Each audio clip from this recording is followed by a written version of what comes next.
Bismillahirrahmanirrahim. Assalamualaikum warahmatullahi wabarakatuh. Sahabat web official yang dimuliakan Allah Subhanahu wa taala. Semoga kita semua selalu dalam lindungan Allah Subhanahu wa taala, diberikan kesehatan lahir dan batin, dan juga diberikan keberkahan dalam setiap langkah hidupnya. Amin Allahumma amin.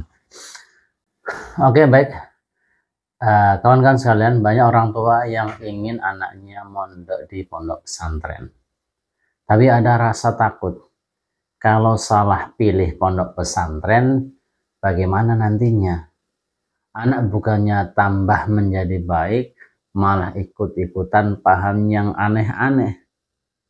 Apalagi sekarang itu banyak sekali jenis pesantren.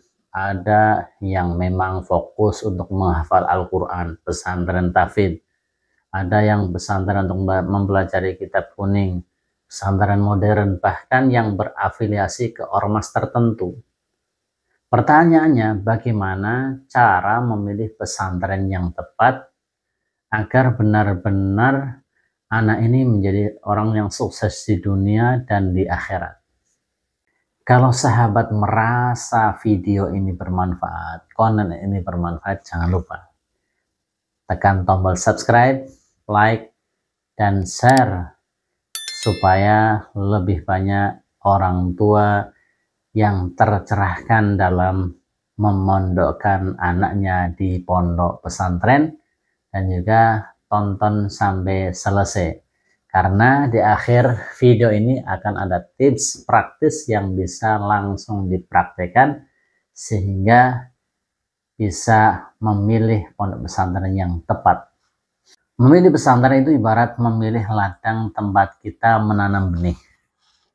Benihnya adalah anak kita. Kalau ladangnya subur dan juga benar, insya Allah benih ini akan tumbuh menjadi pohon yang kuat, bisa berbuah dan memberikan manfaat.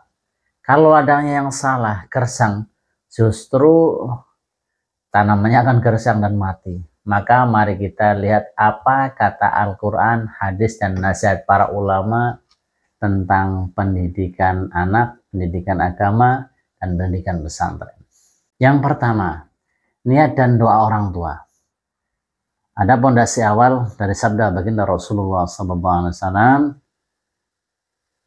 yaitu innamal a'malu binniyat wa innama likulli imri'in ma nawa.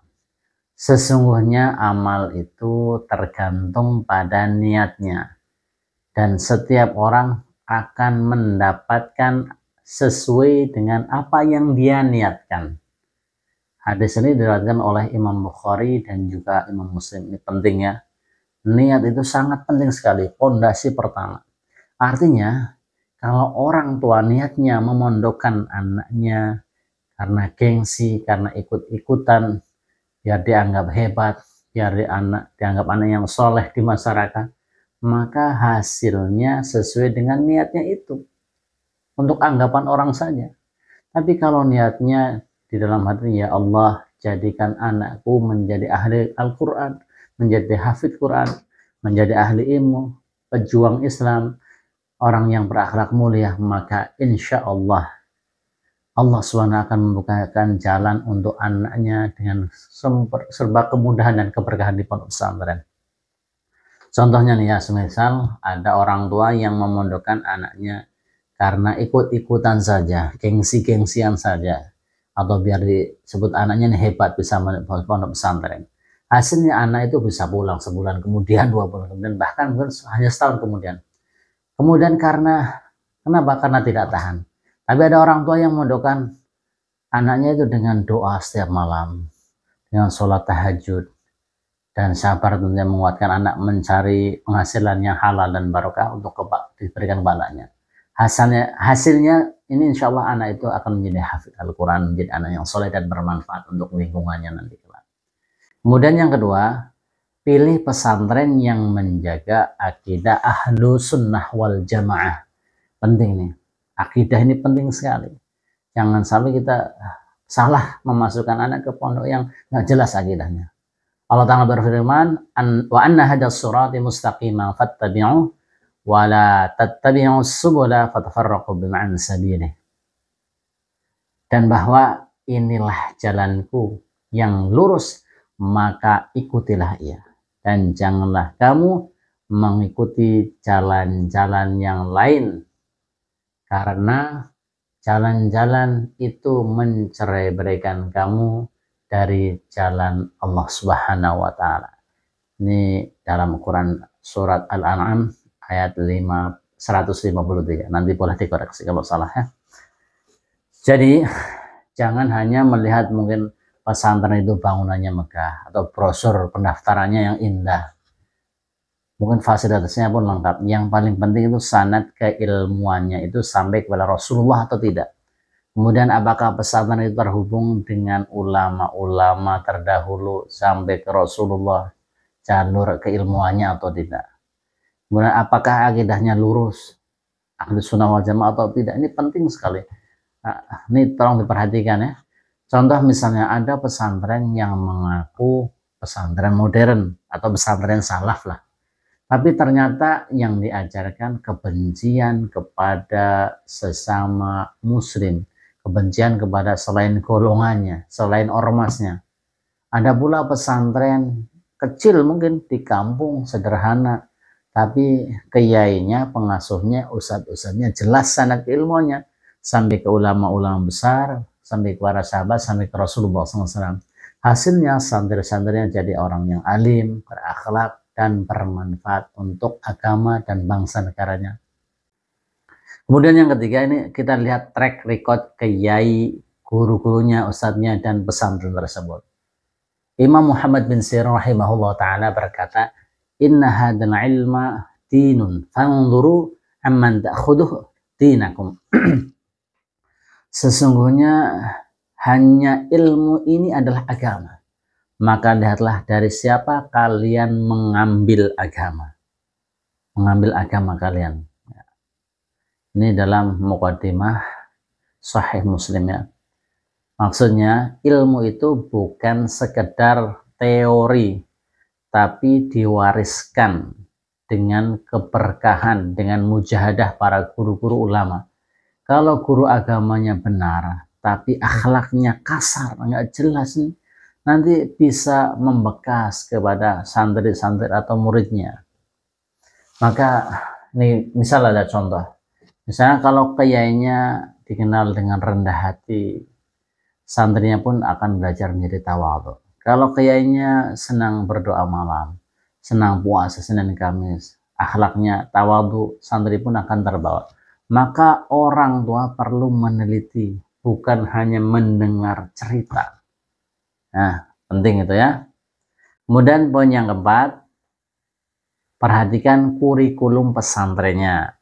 Jangan asal sembarang masuk pondok pesantren, tapi kurikulumnya lihat. Misalnya kalau ingin anak kita menjadi hafid Quran, pilih tentunya pesantren tahfidzul Quran yang fokus menghafal Al-Quran. Kalau ingin anak paham kitab kuning, kitab-kitab salaf, kitab-kitab klasik, pilih pesantren salaf yang mengajarkan tentang nahwu, shorab, kitab kuning dan sebagainya. Kalau ingin kombinasi antara agama dan sains, pilih pesantren modern. Ini penting. Jadi sebenarnya tidak ada yang salah, tergantung visi keluarga dan juga anaknya. Tapi jangan pilih pesantren yang hanya mengajarkan fanatisme buta, fanatisme kepada golongannya saja, atau mengajarkan anak agar mengkafir-kafirkan, membid'ahkan orang lain di luar golongannya. Ini bahaya. Karena ada pesantren mungkin yang di luar sana yang senangnya mengkafir-kafirkan selain golongannya. Contohnya nih ya, ada orang tua ingin anaknya jadi hafid Quran, memondokkan di pesantren tahfidz ya. Ini jangka panjang ya. Tapi kemudian anak di pesantren itu tidak diajarkan untuk belajar bahasa Arab, sama sekali nggak ada.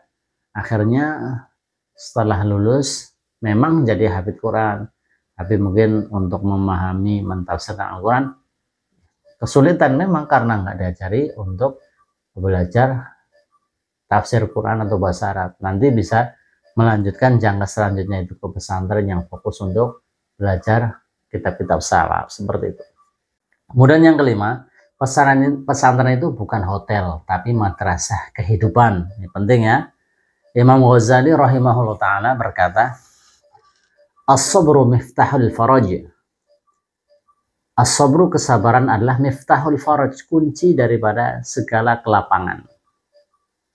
Jadi jangan kaget kalau anak itu cerita ketika sudah pesantren. Nah, aku cuma makan tempe dan sayur, wahai bapakku, atau kamar mandinya antri, mama, antri panjang sekali, ataupun tidurnya pun berdesakan di pesantren. Cerita sama kita sebagai orang tua, itu semua bukan kekurangan ya, tapi itu pendidikan kehidupan memang, biar terlatih anak-anak kita, nggak gampang manja. Contoh, ada anak yang mungkin di rumah sudah terbiasa tidur di AC, kasurnya empuk, lalu pindah ke pesantren tidurnya di atas tikar biasa, ataupun ya kasur tapi tipis. Awalnya kaget, tapi dari situ ia bisa belajar sabar, belajar kuat, dan tidak manja. Ini penting nih. Justru pengalaman itu yang akan menempa dia jadi pemimpin yang kuat, tangguh di masa depan. Insya Allah akan menjadi pemimpin yang hebat. Gitu. Kemudian yang keenam, poin yang keenam, biar nggak salah, adalah pentingnya musyawarah dan doa sebelum memilih masuk kemana anak kita di pesantren. Nabi SAW bersabda, ma khoba manistakhara wa ma nadima manistakhara. Tidak akan rugi orang yang sholat istikharah, dan tidak akan menyesal orang yang bermusyawarah. Atau kama qala Rasulullah SAW. Hadis riwayat Imam Tabrani. Gini, jadi maksudnya bagaimana?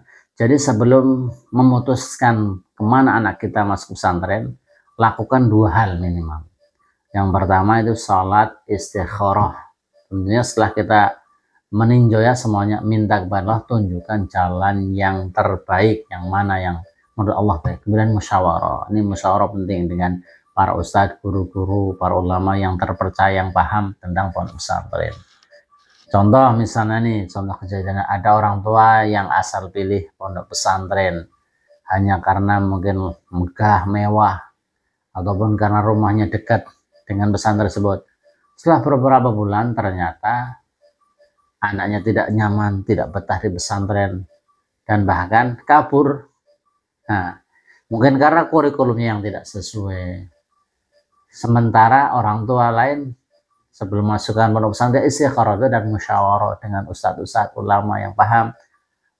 Walau pesantren yang mungkin jauh, anaknya ini insya Allah betah dan sampai lulus. Ini penting, dan sampai lulus dan juga bisa mengamalkan dan bermanfaat ilmunya untuk keluarganya di masyarakat sekitar. Jadi kesimpulannya sahabat WAB official yang Allah Subhanahu wa taala, memilih pesantren bukan sekedar soal lokasi ataupun fasilitas, tapi soal niat pertamanya sebagai fondasi, akidahnya, gurunya atau kiainya, kurikulum, kesabaran hidup, dan doa. Kalau semua itu dijaga, insya Allah anak kita bukan hanya menjadi orang yang pandai, orang yang pintar, tapi juga jadi orang yang berakhlak mulia dan bermanfaat untuk keluarga, untuk masyarakat, dan negara tentunya.